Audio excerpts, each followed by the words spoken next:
ما اخذ لا شيخ جلال ولا مقتدى الصدر ولا شو اسمه ما ادري منو، كلهم سطرهم بالسره، ولا الشهرستاني ولا عفتان ولا وزير الكهرباء. ايش يسوي الشهرستاني؟ ايش يسوي؟ قال اخوي وصديقي ما تقدر استقيل، بطل استقيل، اعتذر من الشعب العراقي، بطل خلاص، ترى كلها مسؤوليه.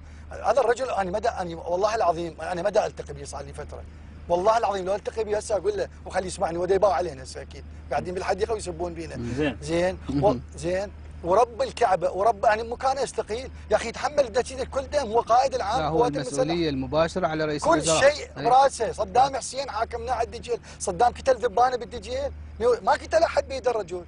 اعتبر هرم السلطه في الجرائم الدوليه يا اخي العزيز ما تفلسف براسك، هرم السلطه دائما يكون مسؤول، دائما يكون مذنب، ما يكون متهم، عكس الجريمه الاعتيادي في قانون العقوبات. هرم السلطه القائد العام اللي هو مكيف عليه بيها، كل هذه جرائم توقع براسه.